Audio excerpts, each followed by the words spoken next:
Hello.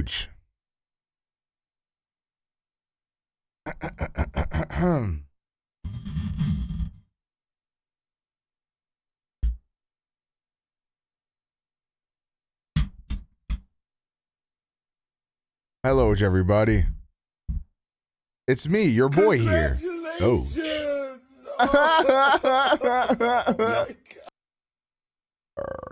But don't you go getting married. Don't you go get engaged. I know we're getting older. Don't have more time to waste. Oh shit, chat. I'm not even gonna lie, boys. I'm fucking tired, man. That's my bestie. God, I want to go to sleep so bad. Pro 7. But I will stay awake. I will stay strong. And then hopefully I'll go to sleep at a normal time today. I found out about yerba. What the fuck is yerba? You might have to put me on. Short strain. Probably like an 8-hour cap on this one. But lightweight. Lightweight. I kind of want to do 8-hour streams for the rest of the month. And then if we hit like 50 subs on the day, I turn it into a 12-hour. Like, who says no to that? What the dog doing? Yo, but Mangoes, thank you for the 38 months. My brother HH. Zai Keeney, thank you for the 30 months. My brother HH. And Aldo, thank you for the Prime for 18 months. Welcome back. Reaper, thank you for the Prime for 2 fucking years. God damn. I like that. Thank you for the 2 years, my brothers. I appreciate you. Hooray, Ski Doodle went to town. Yo, man, hat chat. Okay. My glorious king, sir. I'm not farming parasocial, but I actually do kind of care. How the fuck was y'all holiday, bruh? Oh, this is what we doing. This what we on. First of all, Sleepwalker, thank you for the 40 months. And Scrimp, thank you for the 10 That's my gifted bestie. subs. That is one thing you truthfully love to see. Me personally, that is something you truthfully love to see.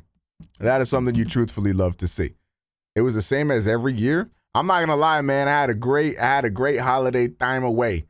So like the thing is about being a streamer type shit, right? Is that like I pretty much did not really stream from like Wednesday to now. And one thing that like it comes into your head when you're a streamer type shit is like, damn, like I fell off. Like, damn, I got no motion. Like, damn, if I don't work, like it's dead Jover for me, bruh.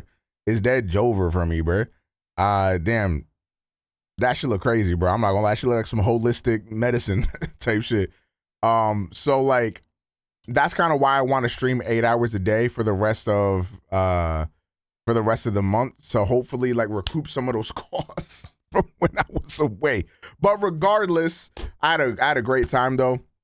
You know what I'm saying? I spent it all with my lawnmower and it was a great time. I think that's the lightweight. I think that's the longest amount of time Lena and I have like spent together. Like period, period. It was almost like a straight week. And I'm not gonna lie, for some reason that shit went by faster than when she's only here for like 3 to 4 days or something like that. Like that shit went by so fucking fast. But you know, it is what it is. You know, I miss my llama already. But you know, we had a great time. What the dog I had a doing? great time. I gotta put y'all onto a show that me and my llama watched over this weekend. I gotta put y'all on because I haven't heard that many people talking about this show, but I feel like this show was like quite legitimately peak. Kagami, 10 consecutive streams. You love to see that. Blazing Bonsai, thank you for the 30 months. Actual 15 consecutive streams. And Just Call Me Cam with the 43 months. I appreciate that, Gingle. Oh, chat, actually, something that, I don't know if we're going to do this on stream or what, but I need to move all of my alerts and donations away from Stream Elements. Because I don't know if y'all knew this, but like the CEO of Stream Elements is like a Super Saiyan level 3 Zionist. So like we're not jacking that. So I got to find something else to use. So I don't know what I'm going to use. I got to do some research. So yeah, go to Kofi. I don't know if you say it, Kofi, coffee, however the fuck you say it. Like, I don't know. To me, like as a viewer, like I don't really know what the fuck like Kofi is. So like I still don't even really know what the fuck it is. So yeah, but what I was thinking of is just switching all my alerts straight to the Twitch alert system. Because fuck it, why not? We ball. I have to find a new chat overlay thing. And then of course the biggest thing is like figuring out how I want to like do donations. I feel like anytime I click on a coffee link from somebody, it feels like I'm signing up to like their OnlyFans type shit. Like I didn't even know that you could just donate on there. You know what I'm saying? It'd be like, yo, like subscribe to this nigga so that way he could buy a coffee and shit. And then maybe he'll send you a dick pic as well. Like, I don't know. But yeah. Yeah. We are absolutely not jacking with Stream Elements. And also like lightweight has been fuck Stream Elements for a minute now because I feel like they kind of take advantage of smaller creators in general. So, I mean, it was a time coming. I was thinking about going back to Streamlabs. And I forgot what the reason why everybody left Streamlabs was because they was like legitimately like copyright yoinking niggas shit. So I don't know, bro. So like, it's like, where the fuck? So I'm like, okay, if I just use Twitch's in-house stuff, surely I've never used it before. So I don't know like how it works necessarily. But then I got to figure out how to do donations. That's not the biggest deal in the world.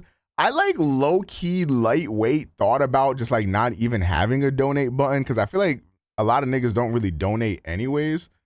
But like sometimes a donation here or there comes kind of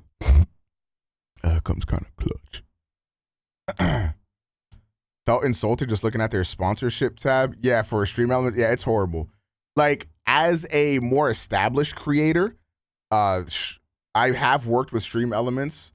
And they always do right by me, but that's because, you know, I'm established. But for unestablished, smaller creators, it's pretty predatory. So, not having donos means no more mixed song battles. Oh my God, whatever will we do? Nah, I still want donos. Just in case, you know. I prefer people to sub, especially because like, you know, we do run ads here, and I feel like, you know, if motherfuckers get their ads alleviated type shit, you know, it just makes for a better viewing experience. And then of course I get 70-30 off of the ads. So like, or off of the subs, which is nice. Like obviously 100% off of donations is great. And I like that. But also like for taxes and shit like that, I fucking hate tracking donations. So I would prefer subs anyways, but there is still like every once in a while, like I'm on my dark side Phil shit. Where like every once in a while, like, you know, WWE Champions drops a new John Cena, and I gotta like, you know, pull him in the WWE mobile game. So like, I might have to do an emergency fundraiser type shit. You feel me? Like we've all been there, like type shit.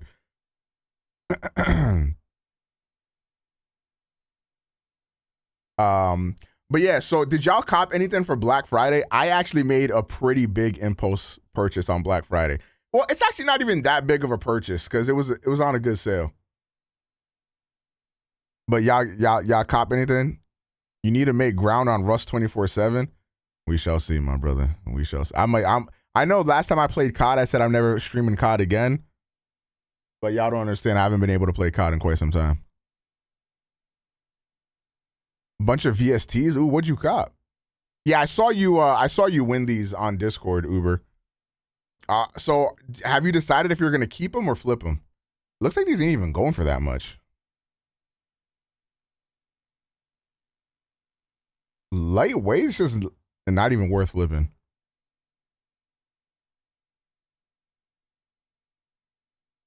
Oh my God. Yeah, I've been hearing about WWE. Oh, you copped the Apple Watch? Which one? What are your thoughts on CM Punk and Randy Orton returning to WWE? So obviously big Randy Orton fan. but I wasn't watching WWE when CM Punk was around, so it kind of like does nothing for me.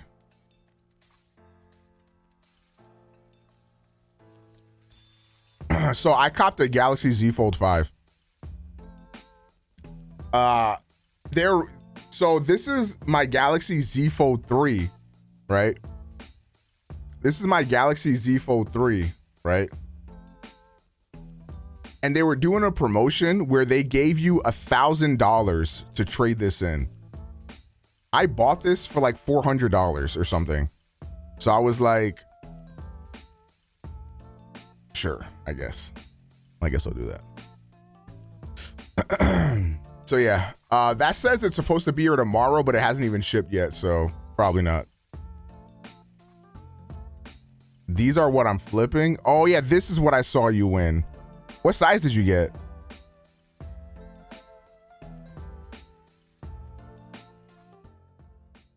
Wow, wow, wow, wow, wow. That's my bestie. Yo, Noah, what up? Thank you for the Prime for 47 months. Yeah. You got a 6?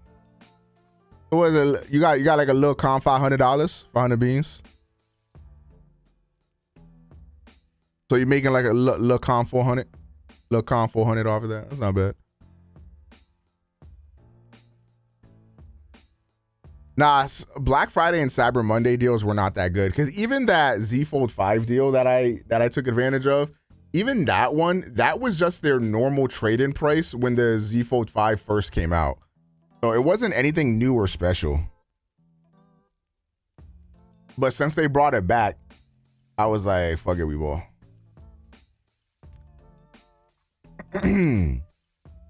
Yeah, I was scouring and I didn't see anything that felt like it was worth, you know, copping.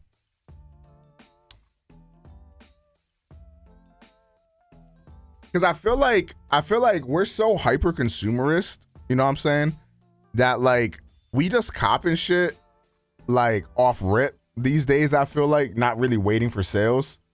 Like people used to wait until Black Friday to do all their shopping, but I feel like that doesn't really happen anymore. And I feel like a lot of places like have a lot of sales throughout the year.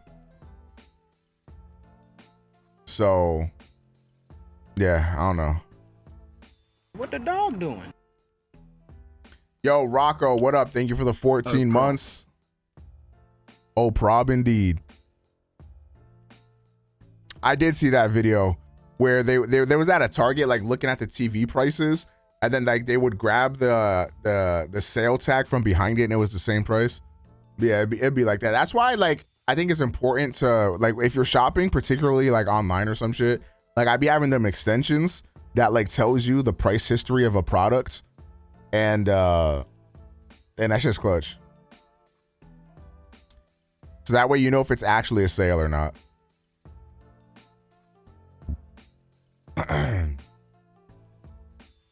What up, Jade Arts? Isn't that illegal? I don't fucking know. I'm not a cop. So chat, I still have not troubleshooted my Apollo Twin at all.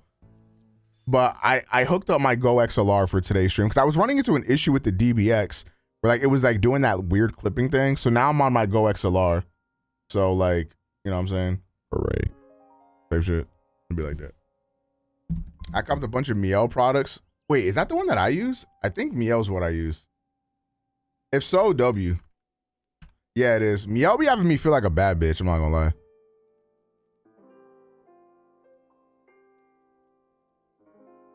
Holy early stream? And my llama just left for home, so I hooked up my Go XLR real quick and went live. Yeah, Miele is the hair care products. But yeah, other than the fold, I mean, I got like these headphones and shit on Black Friday, but there was no crazy good deals though. And trust me, I was looking. Trust me, I was looking. What up, DJ Dose?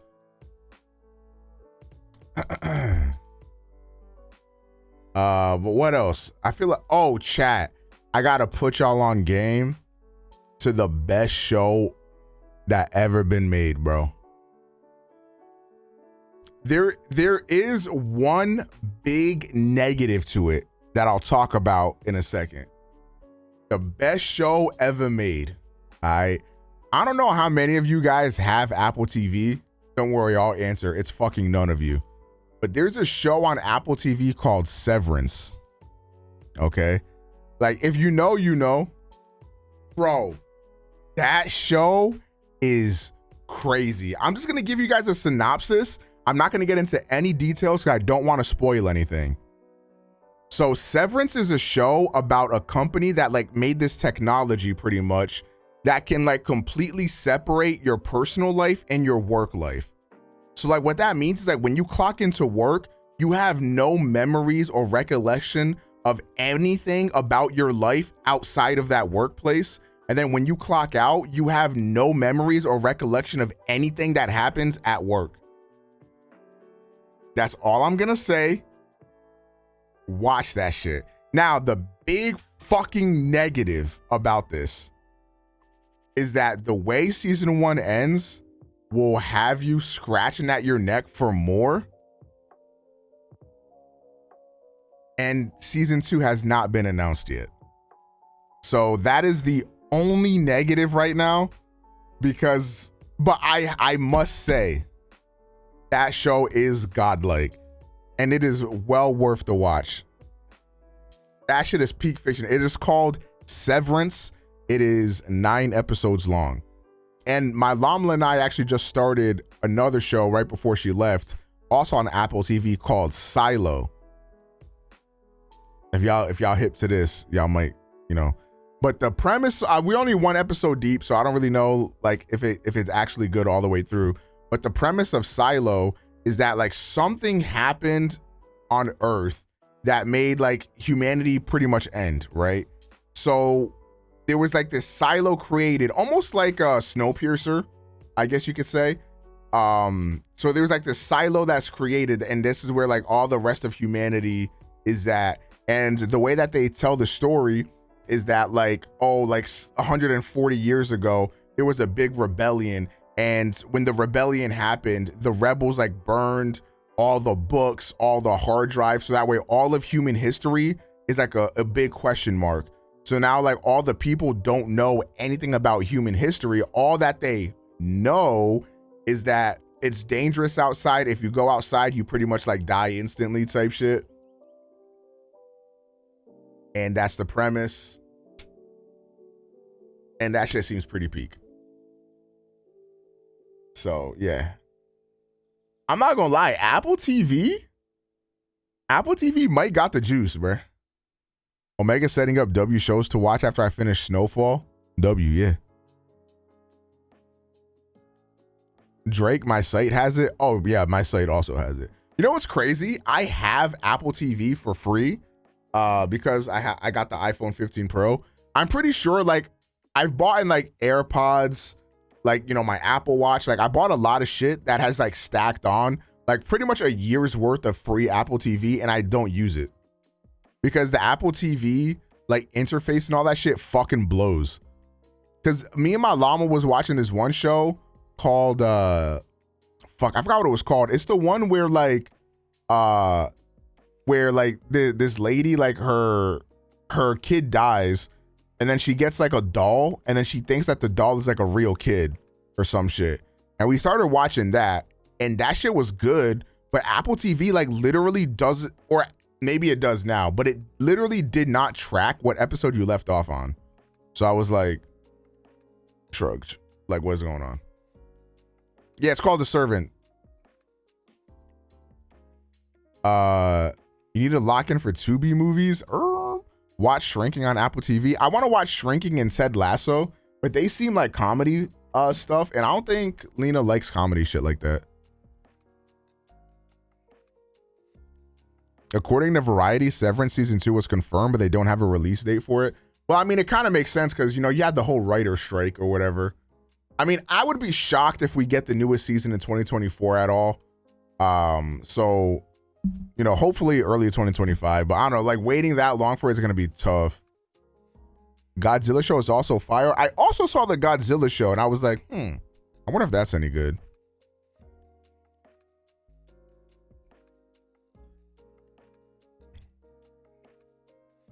But yeah, I think like when I'm gonna be watching on my own time, on my nose, I'm gonna be watching Loki season 2, probably. Speaking of Loki season 2, chat, I think it's time. I think I'm hopping back on Marvel Snap. It's gotta be time. Nah, I feel that based. I thought Severance was a 1-season show. Like, I didn't know that it ended off on a cliffhanger. So, like, I was so tight when that shit happened. Julian, I like drama and mystery stuff. Oh my God, I forgot to talk about this show. Chat.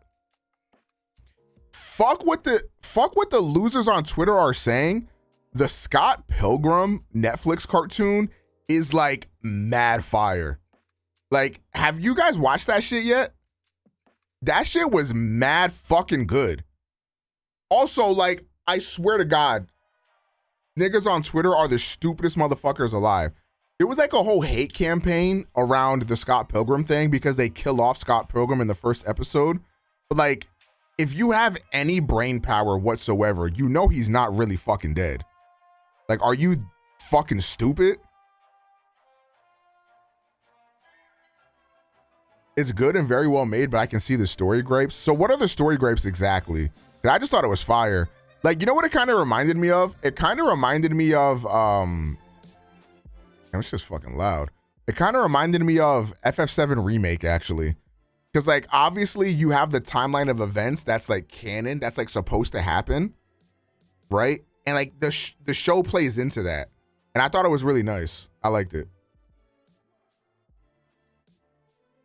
Is it, like, very different? Kinda, yes and no. I mean, yeah, it is. But, like, I don't know. I really liked it.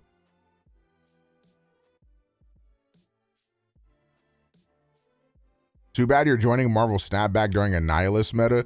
Yeah, I still watch a lot of Marvel Snap videos, and I keep up with the meta, so I know what I'm getting into.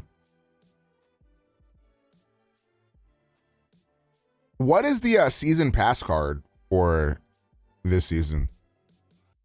It's not a nihilist, right?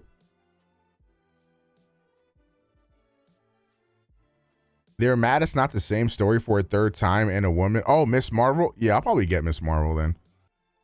Yeah, I don't know. Like, if it was just a complete retelling of the movie, like, what would be the point? Because you still have the movie. So, like, what?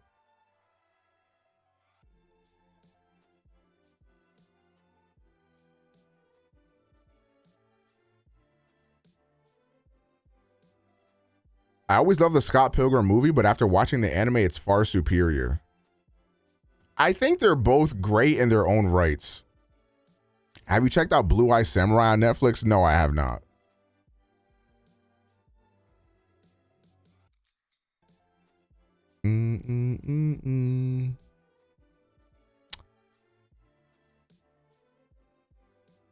Hear me out. Women like fat asses. Okay, so are you saying like fat asses or like fat asses, like tubs of lard, like me type shit?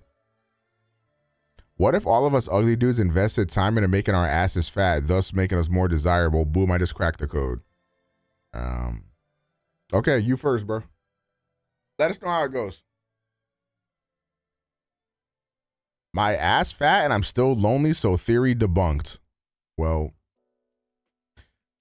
it was, nice thesis.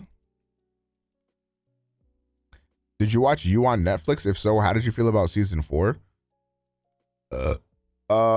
Yeah, I like season 4 is all right. Like, I think like You is one of those shows that's like suffering from like the same old formula. I think this happens to like a lot of shows, to be honest. But I still like season 4. Like, it's all right. I liked it. Like, it's like entertaining to watch. And that's kind of all that like I'm going to You for. Like, You in the beginning, like when you weren't like when you didn't really know what the meme was even, you like, it was a lot more refreshing and new, and you're like, oh shit type shit.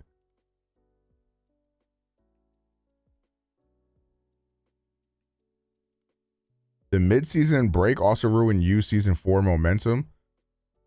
I I don't know what the season 4, I don't remember what the mid-season break was, but I'm imagining it was when we found out who was like calling him on the phone and shit.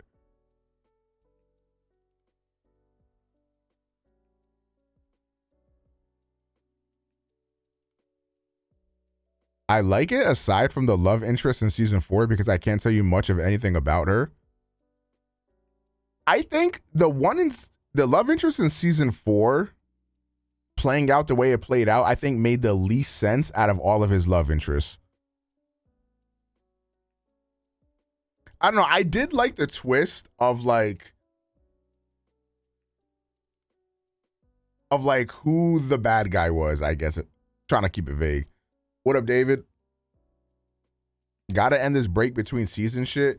Nah, like they just did that with Invincible too, bro. Like, bruh. Like, bro.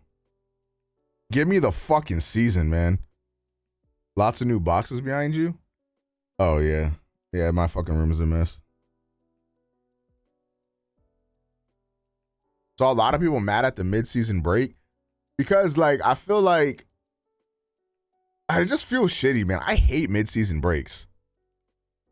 I just hate mid-season breaks, man. You got 2K24 on sale. You need help getting good? My brother, I need help getting good. Invincible fans were on Afro's head last week. Yeah, I saw him getting jumped. You know, it is what it is. We've all been there.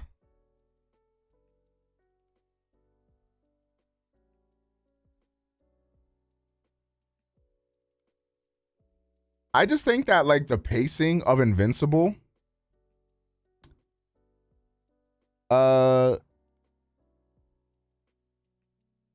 I don't know. Like, it just kind of feels like a mid-season break, like 4 episodes in. Like, I don't know, it just doesn't feel right, I guess.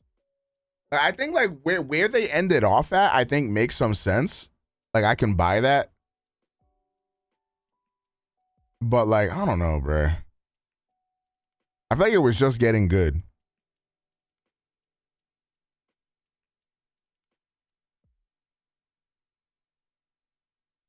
I heard a report that, like, all right, so I don't know how, like, true this is, but, like, there was a leak that said that Invincible's returning in January or some shit, which I don't know if that, like, I don't believe that, like, at all. Because if that was the case, I feel like why even have a mid-season break in general?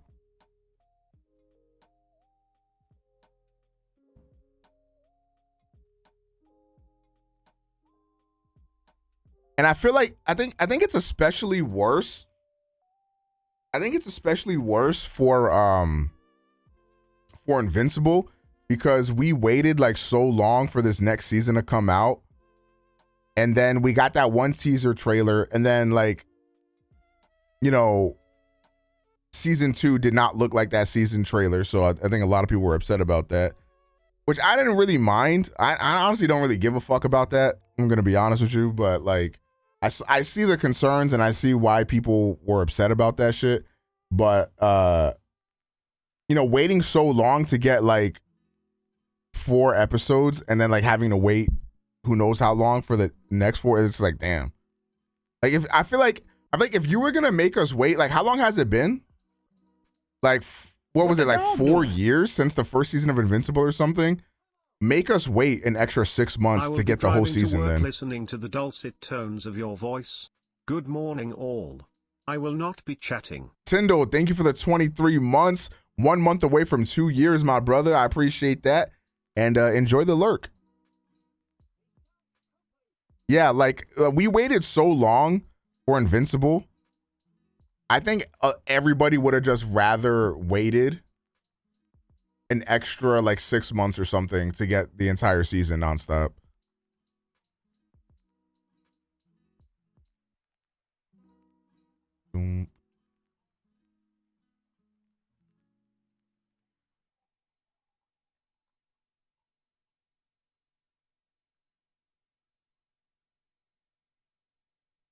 Invincible season 1, first episode date, March 25th, 2021. Why does it feel like that shit came out so fucking long ago? Yo, hey, Lamo. While I've seen that is credible is that a release date for part 2 is early 2024. Hey, bro, who knows?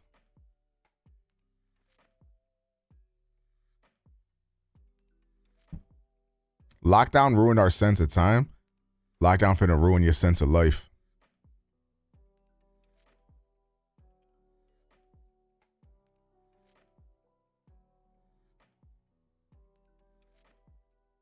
I have not seen like anybody talk about like JoJo's Part 6.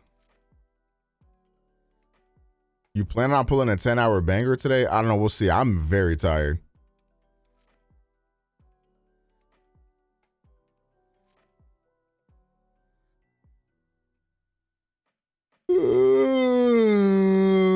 Shit. What up, Yudi? Do I plan on playing this? I'm not in a fighting game mood right now, but this is really cool though. Like what are the changes to this? What the fuck is Coral Island? Oh, yo, chat. Have y'all watched the live action Squid Game?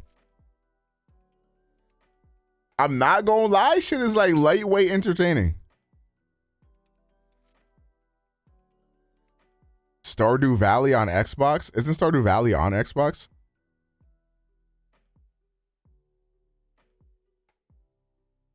Heard that shit was ass? I liked it. I don't know, I thought it was entertaining.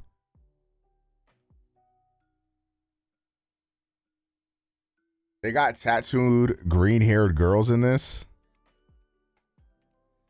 Veggie, do you have a type?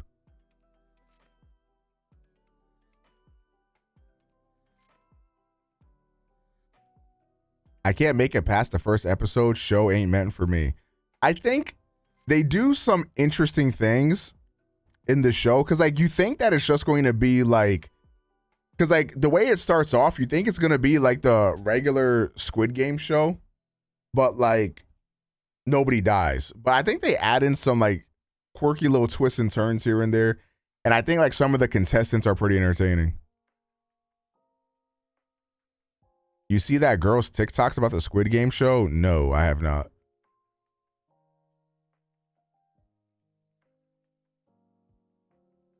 Have you been playing Persona 5 Tactica on your downtime? So I tried to. I was playing it on my Steam Deck, I think yesterday or the day before, but I was pretty much like locked into 30 minutes of like nonstop talking, and I was like, I just turned off my Steam Deck.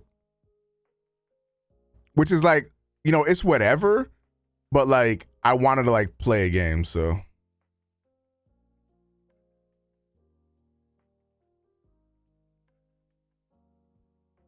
I'm also not a reality TV show person. I think you're missing out, buddy. I heard some of the contestants were trying to sue Netflix. I feel like niggas is always trying to sue Netflix. I feel like Netflix just has the worst working conditions. Okay, because this is one of my biggest gripes with the show. Red light, green light did not take 5 minutes like it looks like in the shows. I think that the last round of people to make it through ended up playing for almost 8 hours. I was playing for about 4.5.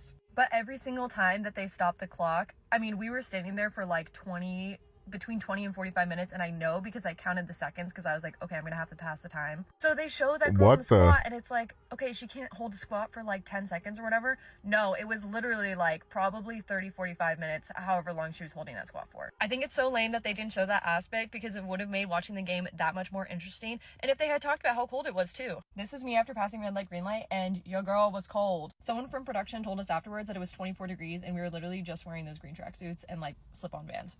A lot of people are like super bitter about the conditions of red light, green light, which I personally don't care about. I just wish that they showed it in the show because I think it would make it way more interesting to watch. Damn, that's kind of crazy. Moist Critical made a video about the IRL Squid Game shit.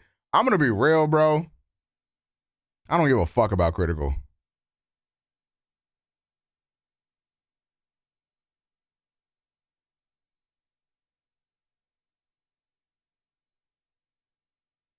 I think he's one of those dudes that like a lot of people like hold his opinion in high regard. But I think sometimes he has a dumbass opinion, which like everybody has dumbass opinions. It's not really, his fault. But also like it's just like the most like lukewarm take of all time. Like, yeah, I think what Netflix is doing to the contestants is pretty fucking bad. All right, yeah, everybody has that opinion.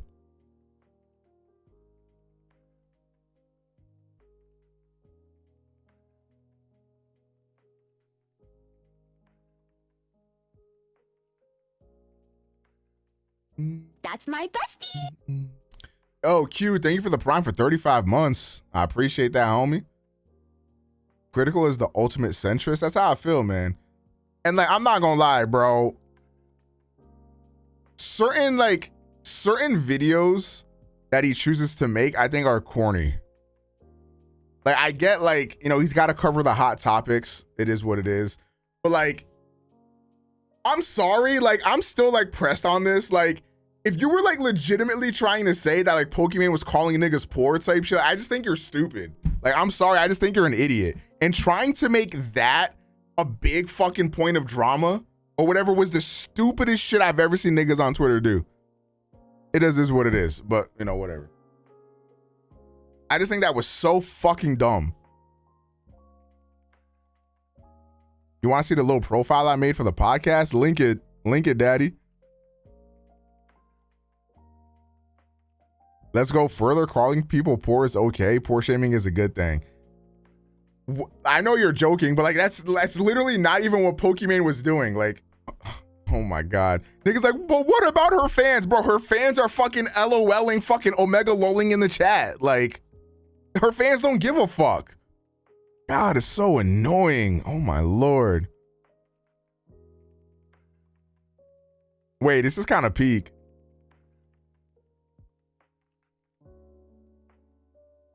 W subscription. Any subscribers? Catch up to JJK yet? No, but I heard the manga finally got good, so I might pick it back up. Streets is saying Utah beat all the allegations.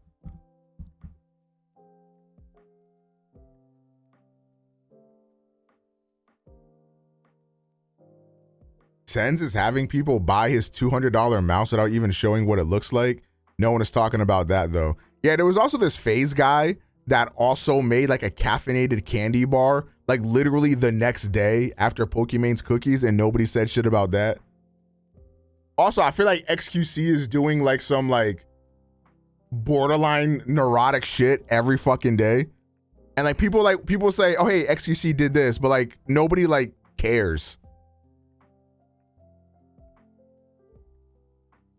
Yeah, so some dude made like a caffeinated like candy bar or something.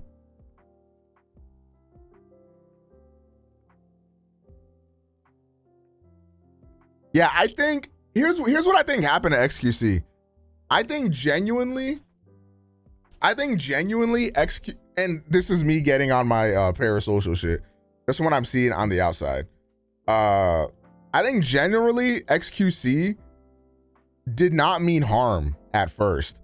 I think he was just the biggest streamer of all time. So like everything he did got like microscope type shit. Almost like a Pokemon situation. Where like no matter what he did, he was always going like viral off of doing anything, even if he had good intentions. So I think like that was the start of it for him, that kind of like made him a little bit more jaded. And then I also think that once the gambling shit started becoming a big hot button topic, that's when it was all over. Because I think XQC was always kind of egotistical. I think XQC was always kind of like, always had that personality about him. But then when the gambling shit happened, niggas started coming for his bag, try to like take the moral high ground over him or whatever the fuck. And like he was always being treated as a villain type shit. So I think like that played into it a lot. And then, of course, when you're in that gambling sphere, a lot of the people you're hanging around, I mean, let's just be real, they're going to be more right-leaning, shit like that. Then he signs with Kick, and, we know the type of niggas that are on Kick. You know what I mean? I think that, like, he got absorbed into that shit. Like, it is what it is.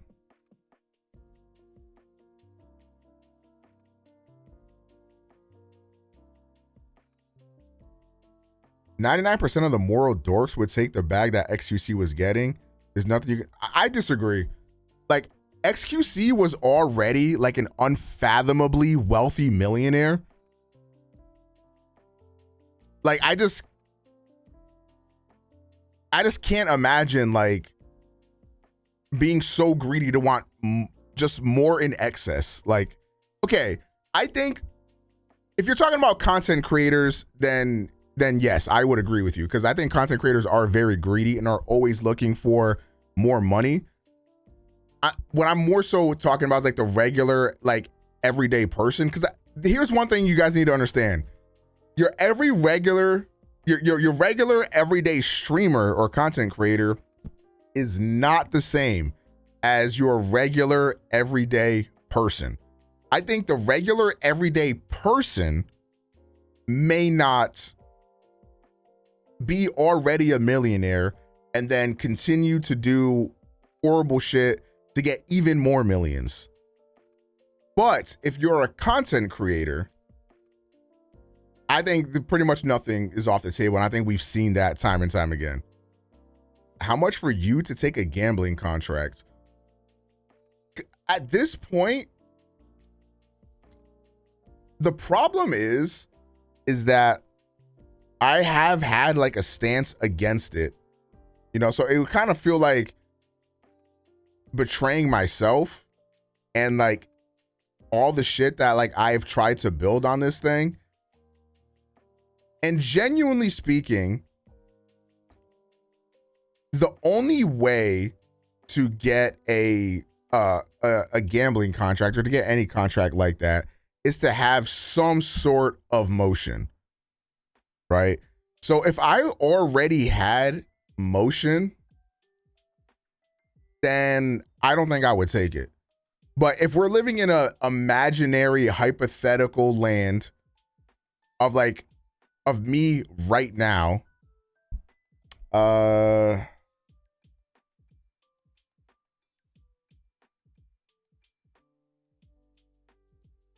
would probably need 10K a month for a year is probably what would make me consider it.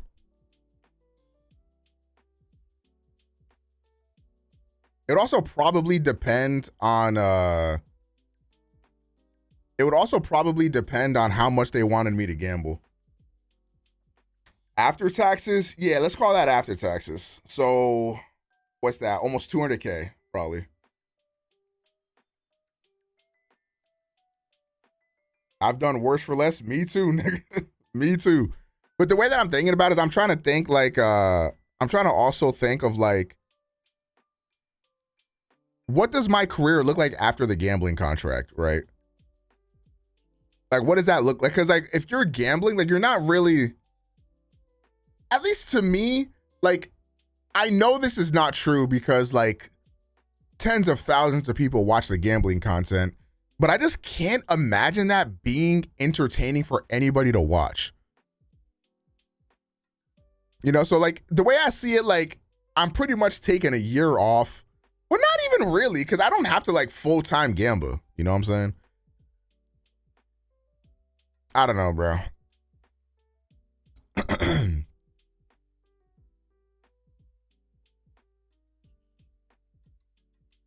Well, I'm not about to stream Marvel Snap. I'm going to be honest. Also, Marvel Snap is way more entertaining than watching fucking slots. I'm not going to lie. I've tried to watch the gambling shit before. I don't know, man. It's just not it. Status of the audio channel. I had my llama over so I couldn't work on no editing or anything like that. But, you know, I want to edit the video and then I have to shoot more B-roll. So we'll see.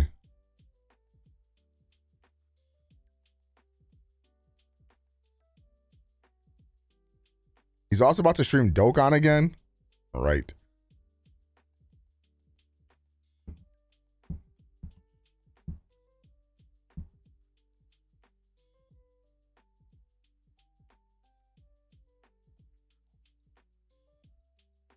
Seeing other people take risks that I wouldn't dare make is kind of entertaining. Yeah, I don't know. Different strokes, I guess.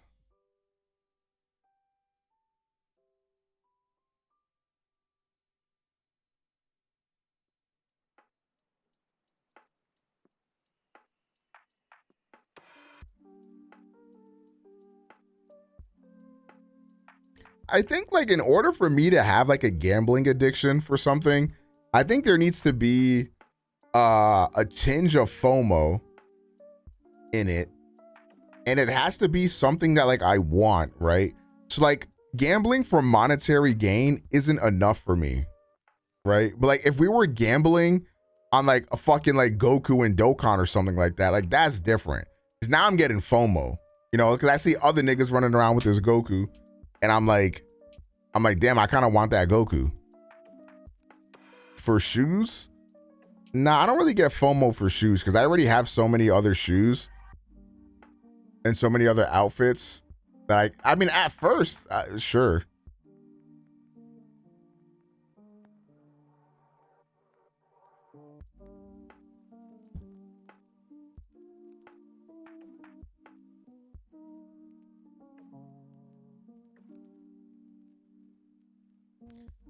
All right, man, we need some React Andy.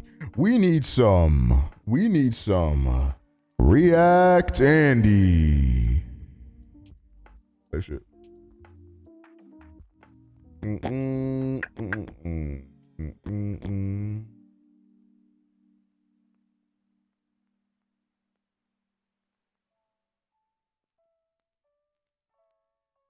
I might have to heat up some Thanksgiving leftovers here in the Segundo. Daddy's getting hungry. Imagine you own a restaurant. Damn, this nigga loud as hell. And the difference between having a line of hungry customers out the door every day or your establishment. We gaming tonight? I'm not sure. Have you heard about Lethal Company? Yes, niggas will not shut up about that game. A ghost town is based on the experience of one man. That one man is not a professional food critic nor a culinary expert, but millions of people around the country treat his word like gospel. That is the Keith Lee effect. Keith Lee is either Batman or Joker when it comes to restaurant owners. But once you hear his story... Here's what I think about games like Lethal Company. I think people genuinely enjoy it. You know, I'm not hating on niggas that are enjoying that game. But I think like ever since like Fortnite and Among Us, anytime there's a game that has even a remote amount of a bubble around it, I think niggas try to jump on it like crazy. So that way, if it does become the next Among Us or Fortnite, like niggas can cash in on that hype. But I don't think I don't think you can organically recreate that anymore. Like, I think it happened in the past, and I don't know if that's ever going to be organic again. You will understand why he has such a cult-like following. It's much deeper than a guy who has decent taste buds. Keith Lee is a man who failed at the one thing he was actually good at. Then at his darkest moment, he refused to give up and created a mediocre Damn, he used to get his ass beat? industry he had no business being in. Keith described himself as a very small child who felt the need to display his dominance to overcompensate for his short stature. His bad behavior led to him getting expelled from every school in the Detroit, You don't know Michigan the Keith area. lore? I knew he was like attending a charter fighter, school but as a last resort, where he I don't know, barely managed like to graduate I just thought it was to like eighth So he by did the it time I like got on to an high amateur school, level. I was a weed head, smoking every day. I'm talking about bad, like every day. My freshman year, I had a .6 GPA. Things would get even worse for Keith in high school, where he lived in the shadow of his brother. Keith's older brother Kevin had already garnered a remarkable reputation as a star athlete who graduated with a 3.9 GPA before receiving a scholarship to wrestle for Grand Valley State University, which is an NCAA Division II school. Keith decided to follow in his brother's footsteps for all the wrong reasons. When I got there, it was more out of spite. It was more out of arrogance. It was more out of just like, now I'm approved to you, I can do it. And I don't even want to do it. I'm going to just do it because you told me I can't do something else. So I'm going to just do it just to shit on you, basically. Yep. He utilized all his pent-up aggression and transferred it out on the wrestling mat, where he showed a genuine talent for the sport and squashed his competition. But he was a stubborn, disobedient child who didn't focus on his grades. Why that sound didn't stay racist? disciplined, and quit the team. Then his father got arrested. He was and a imprisoned stubborn following a thug, heated is what that nigga altercation with sounded some like people right in his there. neighborhood. His father's inability to provide for his family meant Keith, his mother, and younger brother were forced to move into an abandoned home, where Keith started to question his religious faith and overall perspective on life. At his lowest moment, the only way he could go was up. He stopped smoking, stopped hanging out with bad influences, and got back into wrestling. Fast forward to his senior year, Keith averaged a 3.6 GPA and was preparing to wrestle at the Michigan High School State Championships, which hadn't been achieved by a student at Southfield High School since the 90s. He received a partial scholarship to wrestle for Indiana Tech, but made a critical error. He never actually enrolled in the school. He showed up at Indiana Tech, connected with the wrestling coach, attended random classes, and got fully immersed into the college life. What? He was expecting a dorm room since he thought he had a scholarship, but when he showed up to the admissions office, they were confused. They take me to the office and they like, you don't have no paperwork filled out, sir. Who are you? Yeah, they was like, only thing we have is the offer letter that we sent you. Right? So we only got your name and your information from the offer letter. They was like, that's all we know about you. We don't know nothing else. He treated it like a birthday party invitation. You sent me the invitation. I just showed up. Keith laughs about the situation now, but at the time, I mean, he I was would too, devastated. bro. He You're a told Keith millionaire. if he didn't pay them $20,000 for the semester and $2,000 for the application fee, he wouldn't be allowed to go to school. Unable to get a loan, Keith had to move back with his family, who relocated to Las Vegas. He was now sharing bunk beds with his 14-year-old brother, who regularly reminded Keith that he was a loser. At this point, I'm in the deepest depression I've been in a long time. Dang. Because I'm like, oh, the reality is sitting in. Yeah, He right. yeah. I'm not in school. I don't have a job. I got fired already. I didn't quit a job. My track history with work is already terrible. I didn't got kicked out of school. Yeah. I don't have no other offers. Right. Nothing in life Damn. is looking bright to me right now. Right. I don't have nothing going for me. Keith's older brother Kevin had recently secured a contract to fight in the UFC as Kevin the Motown Phenom Lee, and Kevin was a savage. At his peak, he held a 16-2 professional record and was toe-to-toe Damn. with legends like Tony Ferguson and Charles Oliveira. Kevin forced Keith to get into the gym with him, and on his first day, their coach Dewey Cooper realized the potential Keith had as an MMA fighter. Desperate for money and a purpose, What up, Keith Gamer trained for Grim? a year straight and won his first 4 amateur fights. The only 2 losses he had were by split decision, meaning he was a very promising prospect. However, he was earning next to nothing for these, $500, maybe $1,000 per fight. Keep in That's mind, this was it? over the course of 3 years, so he was broke following a rotation of various low-end jobs. But luckily, he met his girlfriend, now wife, Ronnie, while working for ASICS. Keith credits Ronnie with being the anchor to keeping him grounded and focused on becoming the best version of himself. Following a submission victory against Leonardo Carvalho at Global Legion FC 13, Keith proposed to his girlfriend Ronnie and intentionally got her pregnant 2 days later. On the same day of the proposal, Keith's manager informed him that his victory against Carvalho earned him a 6-figure contract with Bellator. He won his very first Bellator bout against Sean Bunch. It took many years, but once he finally had a support system around him, wife, coaches, brother, he was able to crawl out of the repetitive cycle of depression and low ambition. Now with some free time and spare income, Keith signed up for TikTok. Keith's journey on TikTok started just like anyone else, participating in trends for no reason other than it seemed fun. From there, his uploads were just random things that pertained to his everyday life. He was getting maybe 50 views per video, but it He's seemed just more like like me. an outlet for him to have fun rather than start a business. But then the pandemic hit, the world shut down, and Keith needed to make something happen. I downloaded TikTok after I kept saying I wouldn't. Now I'm sick and tired of every video I post only getting 50 views. I'ma sit here with my dog and tip me and him get famous. In an attempt to garner more views, Keith began posting psychology facts videos. He gained a little bit of traction, but it didn't last long. He started to become desperate for virality. You wanna get famous? Follow these simple instructions. Download another app, cause this ain't the one. This ain't it, Chief. It ain't never gonna happen. She's like a He would completely cash out different people if person. they What the solved fuck? riddle. He posted math problems for people to solve. Even though he looked defeated, he refused to give up. At this point, Keith was obsessed with the platform, posting daily, if not multiple times per day. He started featuring his wife Ronnie on his page after he went semi-viral talking about building a nursery for their expected baby. He then proceeded to document milestones throughout their pregnancy, many of which received thousands of views and ignited a dramatic shift in Keith's content. In September of 2020, Keith won his second fight against Vinicius Zani. Whatever they have in store for me, I'm always here to fight. I'll fight as soon as my daughter's born. My daughter's born in 4 days, so as soon as she gets here, I'm ready to go again. He didn't lie. Just 1 week later, he and Ronnie welcomed their first child, Carter. From there, Keith's whole TikTok was dedicated to documenting him being a parent. His loving and nurturing attitude towards his child attracted a large following of supporters. He provided them with wholesome moments, such as clipping his daughter's nails for the first time and celebrating her first Halloween. This was his family man era. Keith took a fight on short notice, just 2 months after his previous, to fight on the main card at Bellator 253. Unfortunately, he lost by decision to Rafion Stotts, but that didn't ruin his spirits. Keith the family man kept posting his terrible dancing videos and even started sprinkling in some cooking content. By mid-2021, he had accumulated 1 million followers and was averaging maybe 100,000 views per post. Okay. This was his foundation, the people that knew Keith was a humble, honest family man. Unfortunately, he would hit a new rock bottom when he lost his 6-figure Bellator contract. In August of 2021, he was set to face his toughest opponent yet, who was undefeated. Keith was beaten and bloody and then submitted in just the first round, then got up while unconscious and stumbled headfirst into the cage. The clips of his loss made the rounds on social media. He was embarrassed. He got a call from his manager saying he was cut from Bellator. Keith was back to rock bottom. His first TikTok back after his loss was him, poetically, ordering some food. I have these sunglasses on because my eye is black and my face is beat up. I'm fine though, for anybody. Well, I'm not fine, but I'll be fine. He had 1 million followers, but he was only making around $400 per month on TikTok. His fight career was looking grim, and TikTok didn't seem realistic. What the Then he got a call from the owner of Harold's Chicken just a couple days after his loss. They asked him to do a review of their establishment. At the time, he didn't know it, but Keith just discovered his next big venture. All right, Harold's Chicken in Las Vegas. They didn't have no mac and cheese, but it's okay. Overall, I get the food a 9 out of 10. Without question.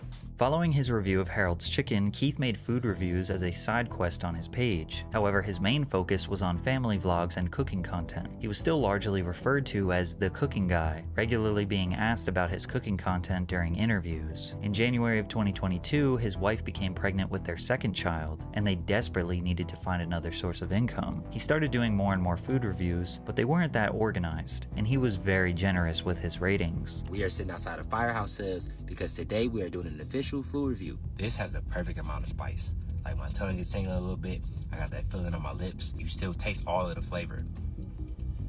10 out of 10. Keith says he leaned on his Giving Firehouse Subs a 10 out of 10 is fucking crazy. faith and prayed something good would come from this TikTok thing, and it did. In June of 2022, he signed a brand deal with Wingstop worth 6 figures, the same amount he had lost from the Bellator contract. He successfully was making a career on TikTok, but it was about to get a whole lot better. His food Go reviews shit, they slowly deserve started it. to I mean, become I his main guess. content because his brutal honesty was very entertaining. Altogether, this food was $50, and the customer service was terrible. The lady at the front where I was picking up was really rude, like extremely rude. I had to call back and get her name. I think she lied because she answered the phone like I didn't recognize her voice and said, "Hold on, let me go get the girl.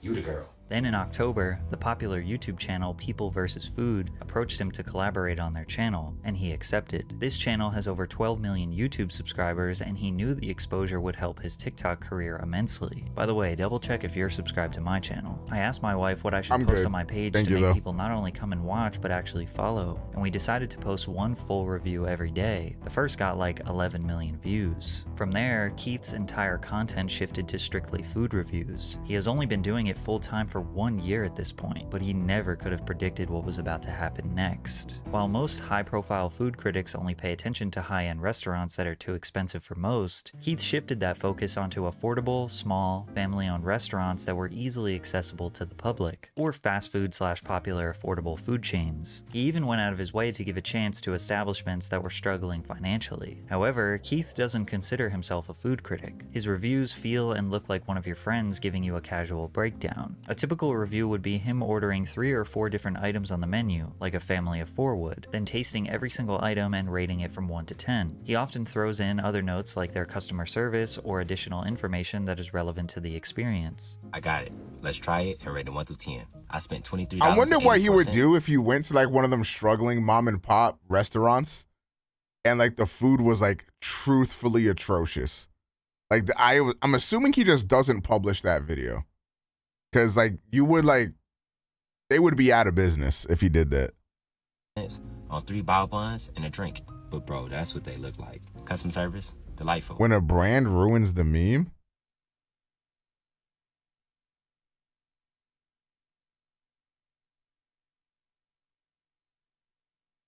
I don't get it. What does this mean?